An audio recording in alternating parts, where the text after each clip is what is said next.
Okay, guys, so this week we are going to look at the roles in the lives of women during the Great Depression and the World War II era, which is the time period from about 1930 to 1960.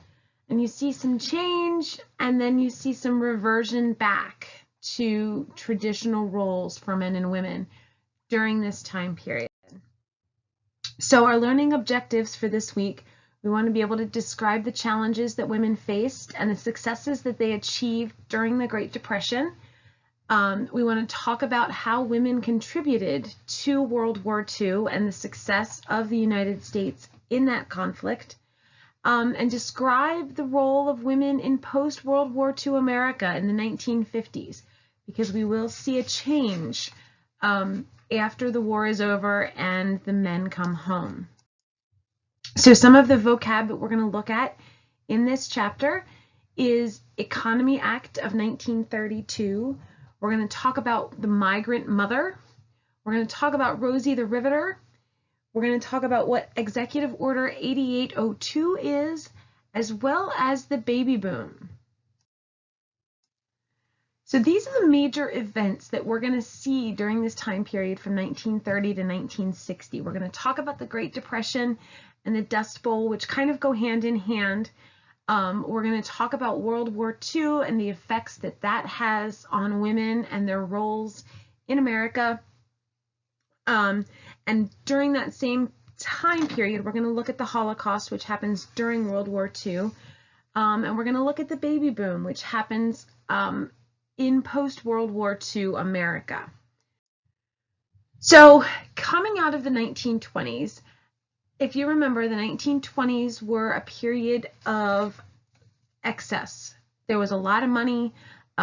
There was a lot of leisure time. Life was good for a lot of people in the 1920s. And at the end of the 1920s, that all comes crashing to a halt. In October of 1929, the stock market crashes, and we get a ripple effect in the economy. Banks start to close, businesses start to close, people lose their jobs in the early 1930s. This time period will become to be known as the Great Depression. This is a worldwide depression. It does not just happen in the United States. It is felt around the world. But during this time period, about 25% of all workers lose their jobs. Okay, that's 1 in 4 workers is going to lose their jobs. And the way that this affected women is that women were even less likely to get jobs than they had been before. Businesses felt that the jobs should go to men. Men had been considered the breadwinners, the ones who were responsible for taking care of the family. So it's going to be very difficult for women to get jobs during this time. The Economy Act of 1932 kind of follows that trend. This is a law that is passed that says that if a husband and wife are both working for the federal government and cutbacks are necessary, if they need to start laying people off, it would be the wife who was laid off, not the husband.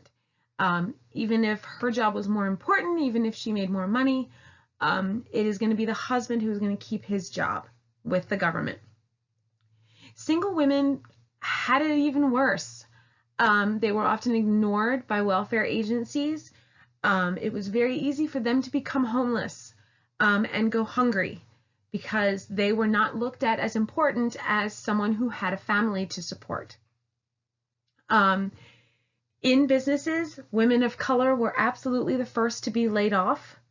And many of those women who lost their jobs were forced to find jobs in housework, doing laundry, sewing, cleaning, just to try to keep food on the table. Schools also closed during this time. The government did not have money to pay for schools. So women are now, again, responsible for educating the children and having their children at home all the time. For women who could find work, it was always very low-paying jobs. It was not in fields of science or mathematics, no managerial jobs.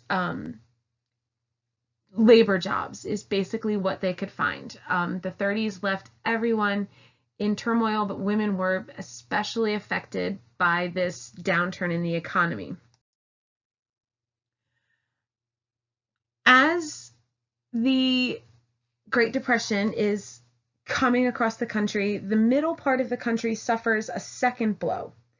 There is a drought in the Midwest where much of the food for the United States was grown at the time.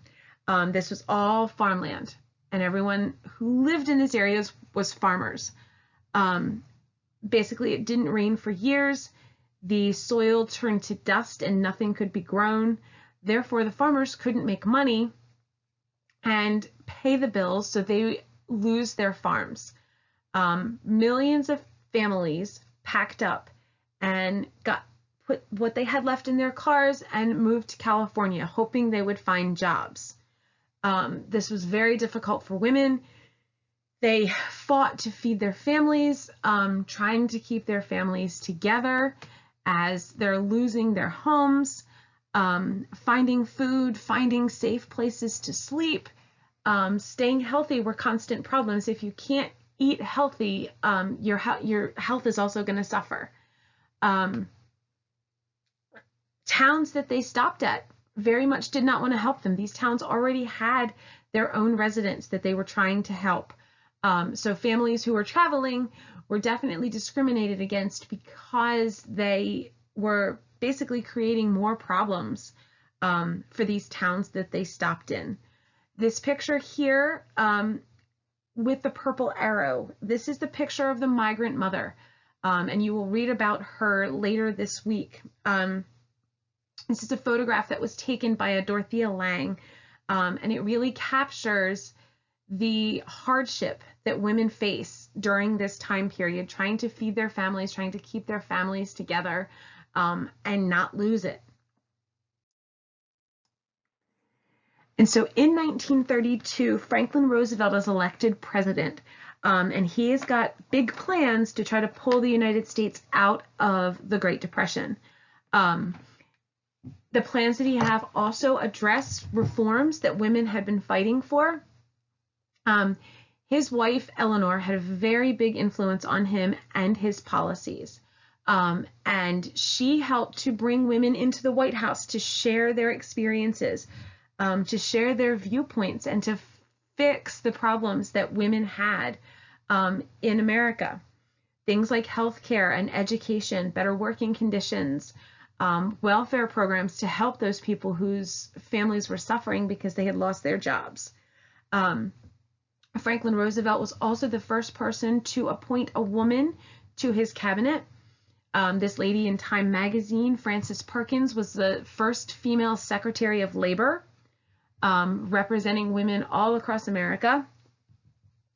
So while Franklin Roosevelt was very progressive in his ideas about the rights that women should have and the role that women should play, there continued to be challenges during this time. Relief agencies still favored men.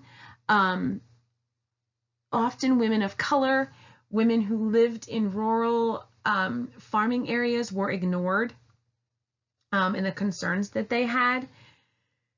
Job training skills often focused on domestic skills rather than high-paying jobs, which is what would have benefited women's families much more than being a seamstress or a laundress or something like that.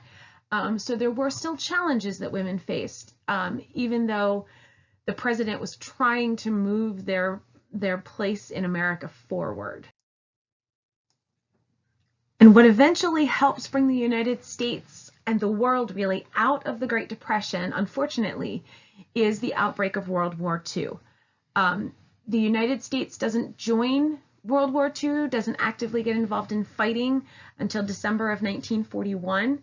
And at that time, a draft is instituted by Congress, which means men are basically forced to join the armed forces and go to war. There were lots of quick marriages and very sad goodbyes as young couples got married just before the men went off to war. The U.S. government very much used propaganda during this war. And what they wanted women to do was to go to work. They wanted them to take up the jobs that had been left by the men who were sent off to fight. We were fighting a two-front war that required lots of guns, lots of ammunition, lots of supplies.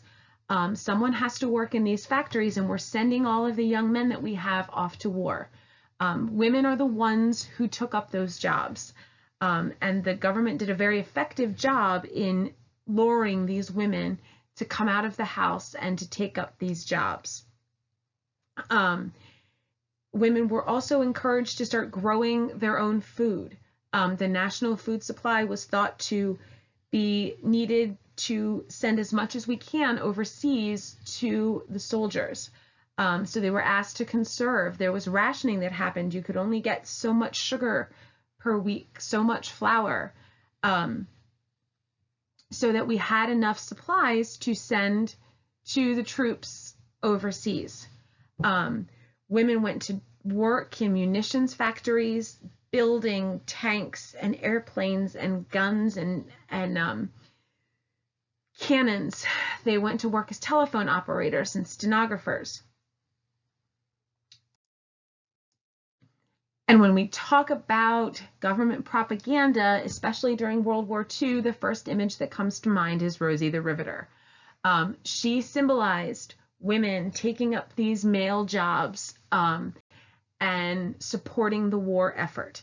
This is probably the most famous image from World War II, certainly the most famous image of a woman.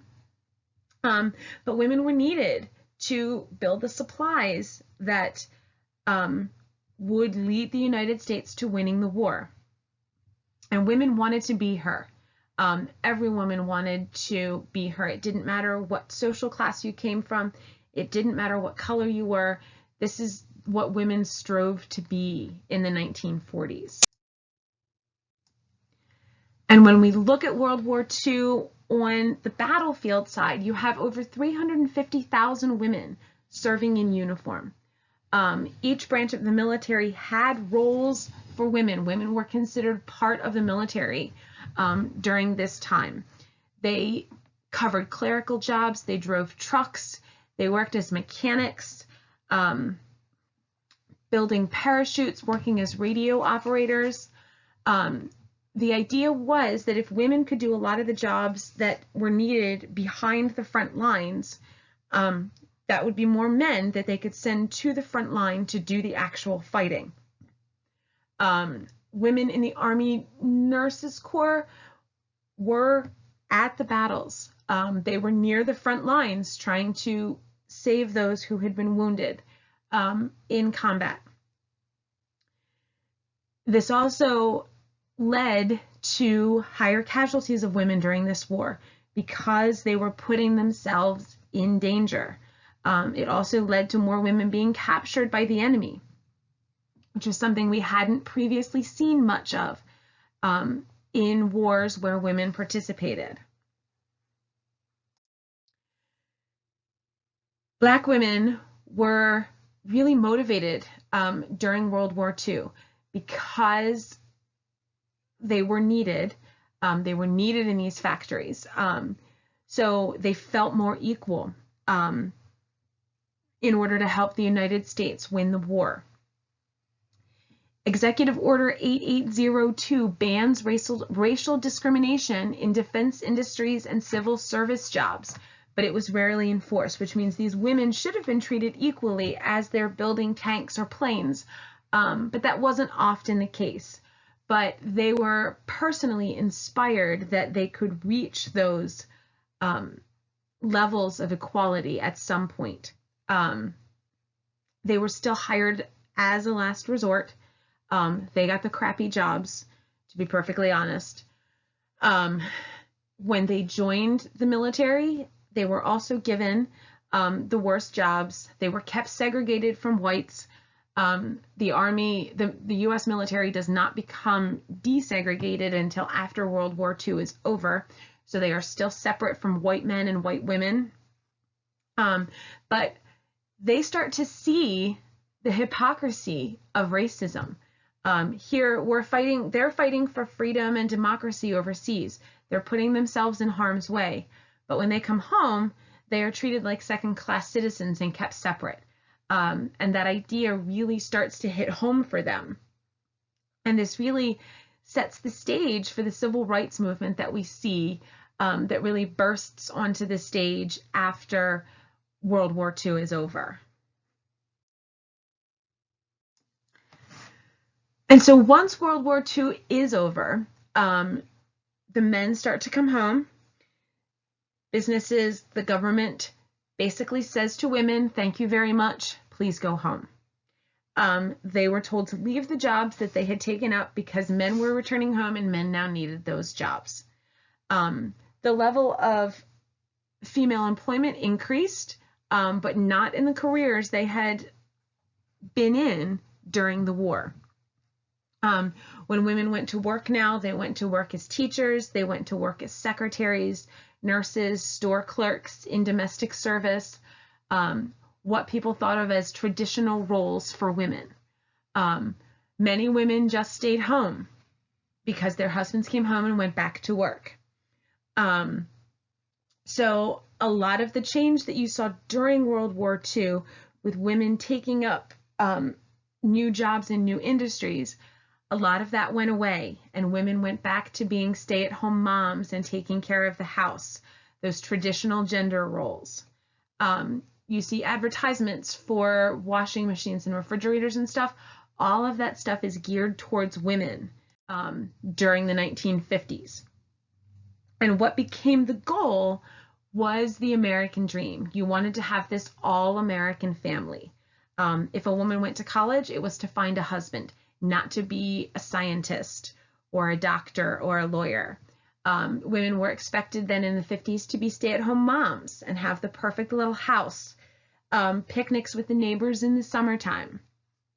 One of the big things that you saw during the 1950s was a baby boom. The population of the United States had decreased significantly during World War II because of all of the servicemen lost and the time lost. When men were off to war, you're not really having a lot of babies. So the returning soldiers who come home, settle down with their wives, they tend to have large families for about the next 20 years. That's why they call the people who are born during this time from 1945 to 1965 are known as the baby boomer generation. They are the children who come out of World War II. And women really go back to their domestic sphere. And that idea of the perfect family, while it sounded good on paper, many women still felt like they could contribute more, like they were still missing something. But this was the societal expectation in the 1950s. So we should be able to describe some of the challenges that women faced and the successes that they achieved during the Great Depression, how they contributed to World War II, and what life looks like in the post-World War II era of the 1950s. I look forward to seeing you all in live class, and please let me know if you have any questions.